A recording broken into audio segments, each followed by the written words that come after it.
इस बात को कोई नहीं जानता है। इसलिए मुझे यह पक्का है कि संत ने अगर श्राप दिया तो 7 दिन मेरा कुछ नहीं हो सकता, लेकिन 8वें दिवस हमें कोई बचा भी नहीं सकता। जन्मेजय को राज्य सौंप दिया और परीक्षित वहां से जाकर एक बड़ी सुंदर जगह है सुकताल। अगर आप लोग गए हो तो पता होगा, सुकताल एक बड़ी सुंदर जगह है, गंगा का किनारा है, जो पश्चिमी उत्तर प्रदेश है। इसी के पास मुजफ्फरनगर एक जगह है, वहीं पर सुकताल पर जाकर बैठ गए राजा परीक्षित। आंखों को बंद करके भगवान की याद में बैठे, और जैसे ही ये बात सारे ऋषियों को पता चली, संतों को पता चली कि राजा परीक्षित को 7वें दिवस मरने का श्राप लगा है, सारे ऋषि सब पहुंच गए।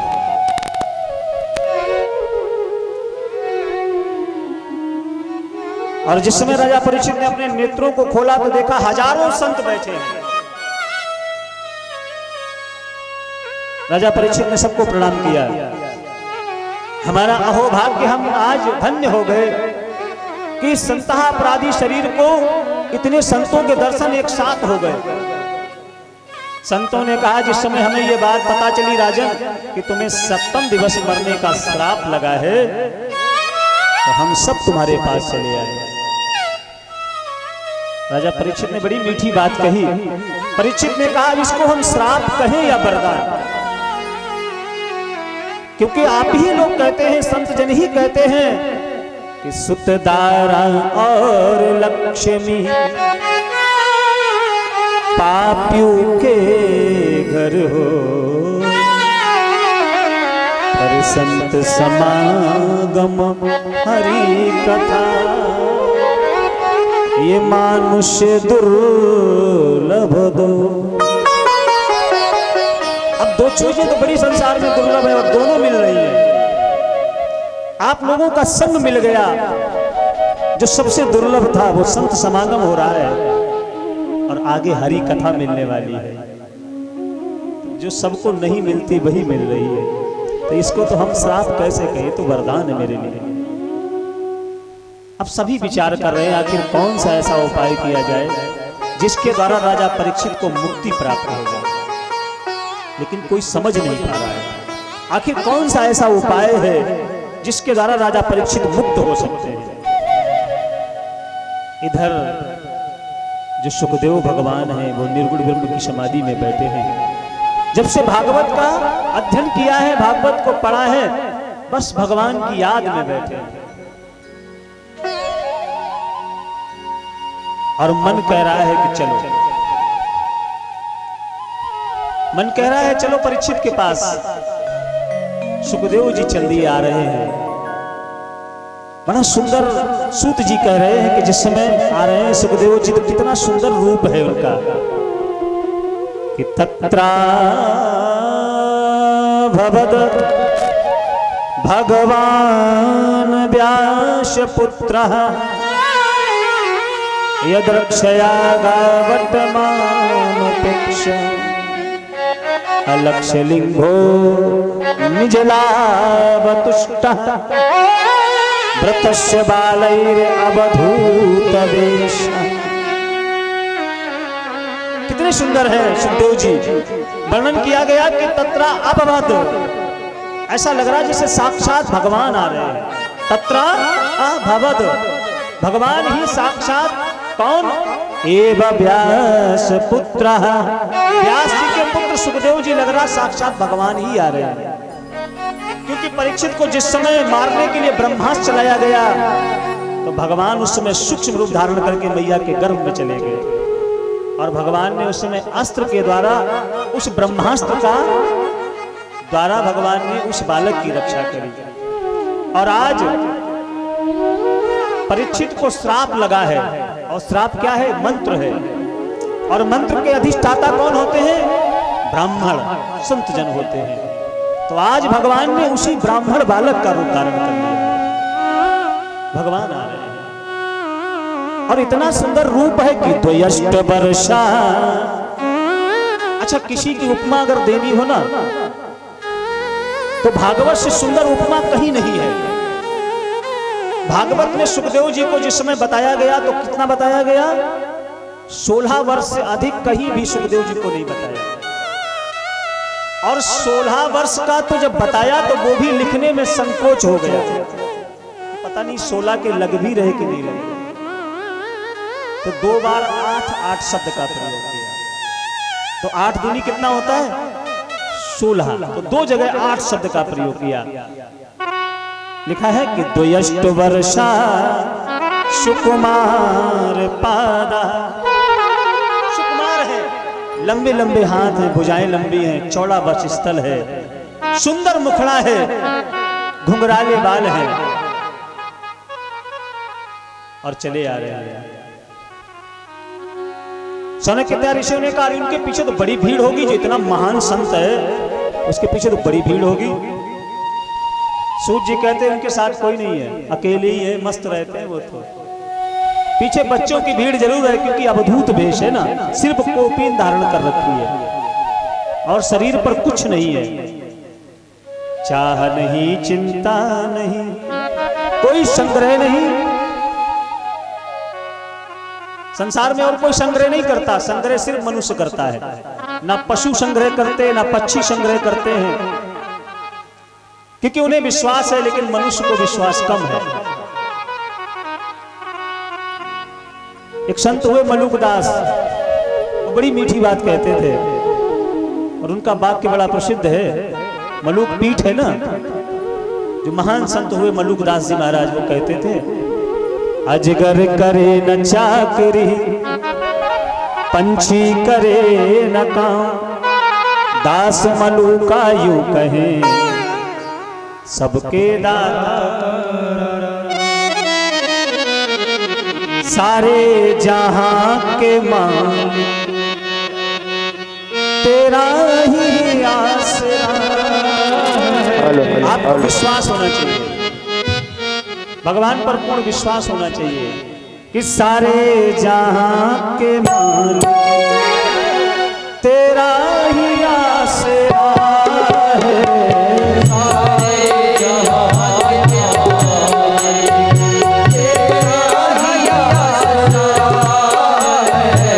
राजी है हम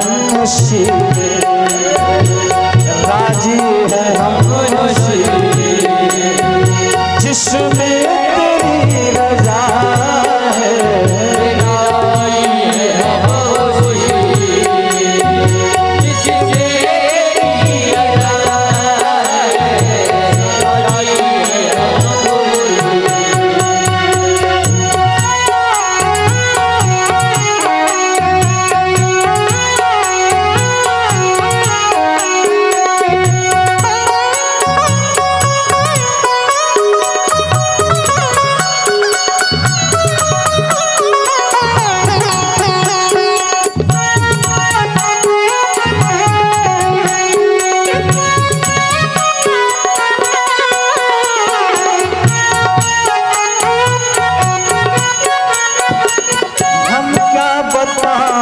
तुमको सब कुछ तुम्हें खबर है।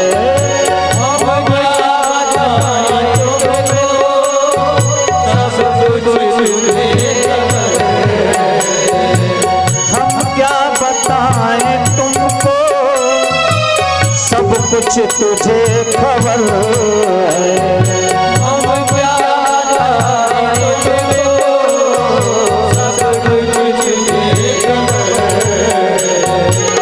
हर हाल में हमारी तेरी तरफ नजर,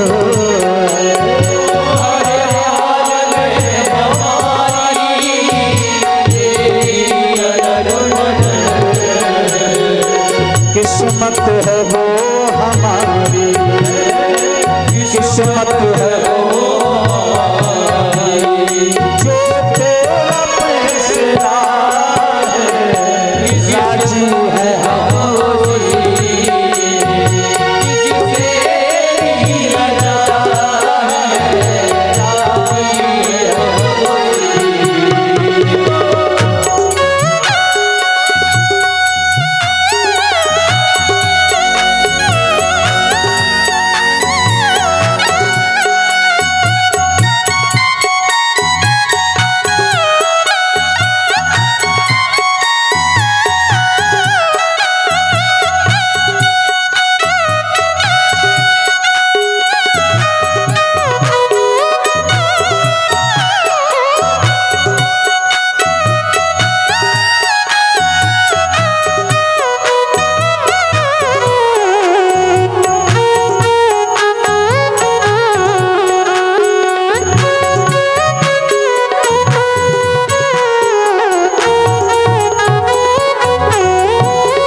दे सब तेरी मेहरबानी।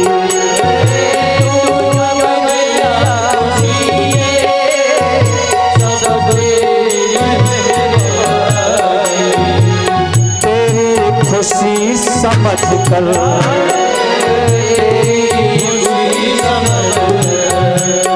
सब गम भुला दिया है, राजी है हमसे किससे लिया जाए,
राजी है हमसे।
सुखदेव जी चले आ रहे हैं, जैसे ही सुखदेव जी पहुंचे हैं, सबने खड़े होकर उनका अभिवादन किया है। अब विचार करना, सुखदेव जी की उम्र 16 वर्ष की बताई है भागवत जी में, और जहां पर सुखदेव जी पहुंचे हैं वहां जितने ऋषि बैठे हैं उनकी उम्र कितनी है? कोई तो 1000 वर्ष का है, कोई 10,000 वर्ष का है, कोई 1,00,000 वर्ष का है, क्योंकि वहां पर पाराशर जी बैठे हैं, सुखदेव के पिता व्यास जी बैठे हैं, और वहां पर इनके परपर बाबा शक्ति भी बैठे हैं, और भागवत जी में लिखा है वहां वशिष्ठ जी भी बैठे हैं। और जिस समय 16 वर्ष का ये बालक आया है तो सब खड़े हो गए और सबने खड़े होकर प्रणाम किया है, क्योंकि हमारे यहां प्रणाम उसको किया जाता है जो ज्ञानियों में श्रेष्ठ ज्ञानी होता है। उम्र किसी की कितनी ही अधिक क्यों ना हो, उम्र से कोई मतलब नहीं, कोई धनवान कितना ही क्यों ना हो उससे भी कुछ मतलब नहीं, कोई बलवान ही कितना क्यों ना हो कोई मतलब नहीं, लेकिन जो ज्ञानियों में श्रेष्ठ ज्ञानी है वो सबसे बड़ा माना जाता है। सुखदेव को ले जाकर आसन पर बिठाया और आसन पर बैठाने के बाद बड़ा सुंदर प्रश्न किया है।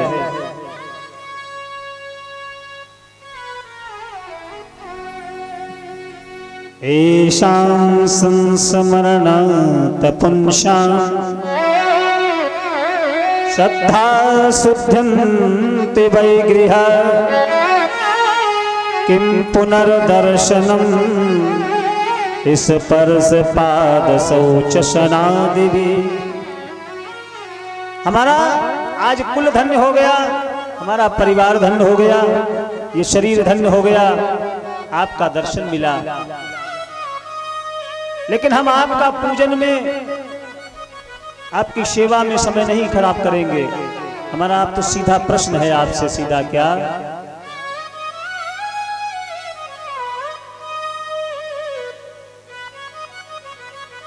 कि अथाह प्रच्छामि संसिद्धिं योगीनां परमं गुरुं पुरुषस्य जत कार्यं म्रियमाणस्य सर्वदा।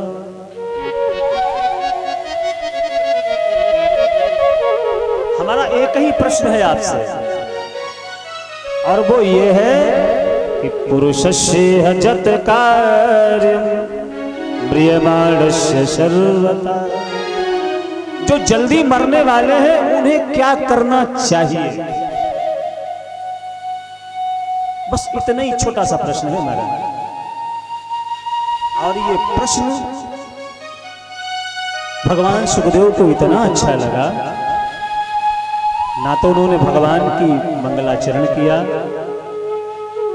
ना कोई आरती गाई, ना ही भगवान को याद किया, सीधा बोलना प्रारंभ कर दिया।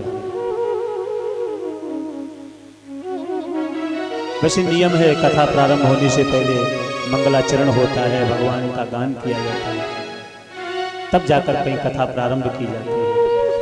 संसार का एकमात्र ऐसा ये ग्रंथ भागवत है, ऐसा पुराण है जिसके प्रारंभ में किसी देवी देवता की कोई वंदना नहीं की गई, सीधा बोलना प्रारंभ कर दिया। सुखदेव जी कहते हैं वरियानेशते प्रश्न, और आपसे निवेदन करें जिसके अंदर जो भरा होता है वही निकलता है, जिसके अंदर क्रोध होता है वो सबसे क्रोध से ही बात करता है, और जिसके अंदर प्रेम होता है वो सबसे प्रेम से ही मिलता है, जिसके अंदर जो भरा है वही सबको देता है, वही बांटता है, और जो आप बांटोगे वही लौटकर आपको मिलने वाला है। सबसे पहला शब्द निकला है वाह शब्द का, वाह शब्द निकला। भागवत का प्रारंभ वहीं से प्रारंभ हुआ, क्योंकि वाह शब्द ब्रह्मवाचक वाक्य है और सुखदेव के अंदर ब्रह्म भरा है, इसलिए पहला शब्द ही निकला वाह वरियानीश। और आपसे निवेदन करें, एक ग्रंथ और है जिसका प्रारंभ भी बा से ही हुआ है,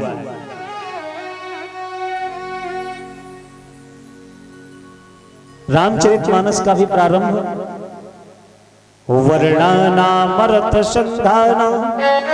आप लोगों ने पढ़ा होगा, रामचरितमानस तो घर घर में पढ़ी हो जाती है ना, तो पढ़ी होगी आपने। रामचरितमानस का भी प्रारंभ इसी वा शब्द से हुआ है। जो वा वाला शब्द है ना, वा नहीं वा, इसी से प्रारंभ हुआ। वर्णानामर्थ संधाना, यही से प्रारंभ है मानस का। और भागवत में भी सुखदेव के मुख से पहला शब्द निकला कि वरियानेशते प्रश्न कृतो लोकहितो नपः आत्मवित् सम्मतां पुंसां श्रोतव्यादिशुया।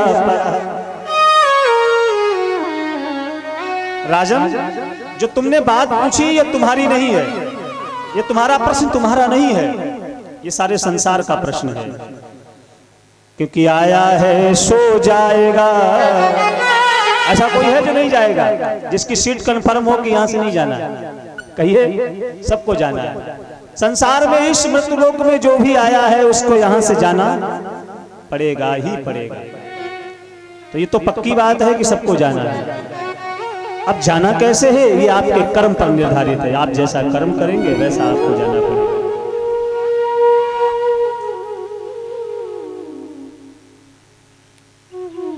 और जीवन में हर जीव को सिर्फ यही 7 दिन मिले हैं, किसी को 8वां दिन नहीं मिला।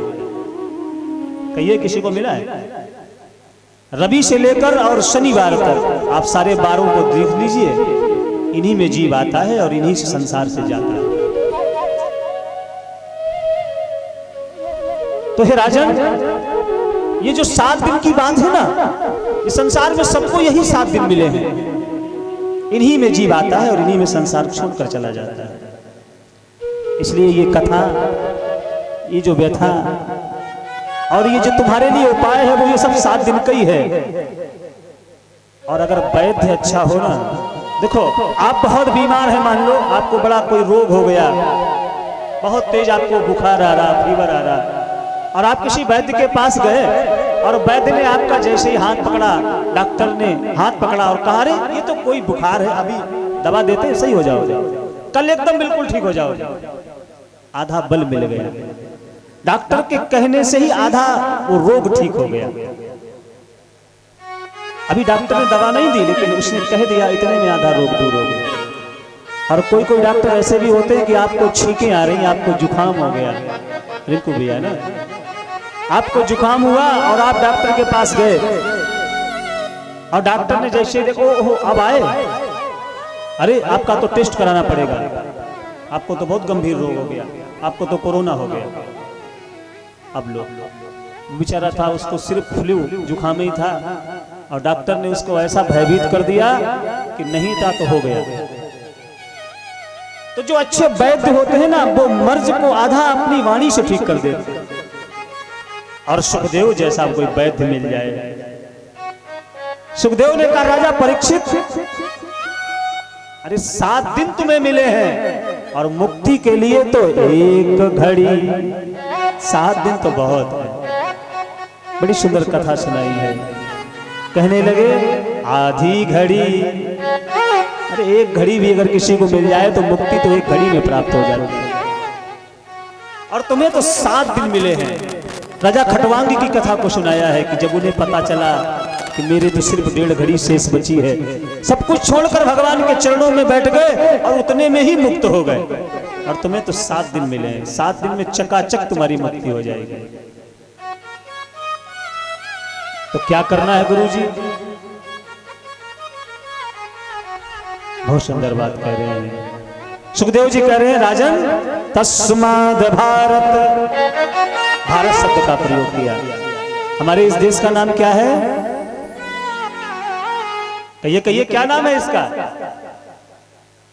जहां डाल डाल पर सोने की और चिड़िया करती है बसेरा, ऐसा भारत देश है, ऐसा ये भारत है। और उस भारत का शब्द का प्रयोग किया है किसने? सुखदेव जी ने। और आजकल लोग उसको इंडिया कहने लगे। हाँ, इंडिया इंडिया का बड़ा बोलबाला हो रहा है। ये इंडिया शब्द कहां से आया? ये हमारा शब्द नहीं, हमारा शब्द तो आर्यावर्त है, भारत है, ये हमारा भारतवर्ष है, महान है, क्योंकि इसमें ऐसे ऐसे महान राजा हुए जिनके नाम के कारण इस पृथ्वी का नाम भारतवर्ष पड़ा। इंडिया तो जिस समय अंग्रेज आए, उन्होंने आकर जब इस पे आक्रमण किया तो उन्होंने इसका नाम बदल दिया, उसको इंडिया कर दिया। और इंडिया शब्द का अर्थ कभी आप गूगल पर चेक करिएगा, गूगल पर जाइए और चेक करिए इसको कि इंडिया का अर्थ क्या होता है। इंडिया ना तो पुरुष लिंग है और ना स्त्री लिंग है, ये नपुंसक लिंग है।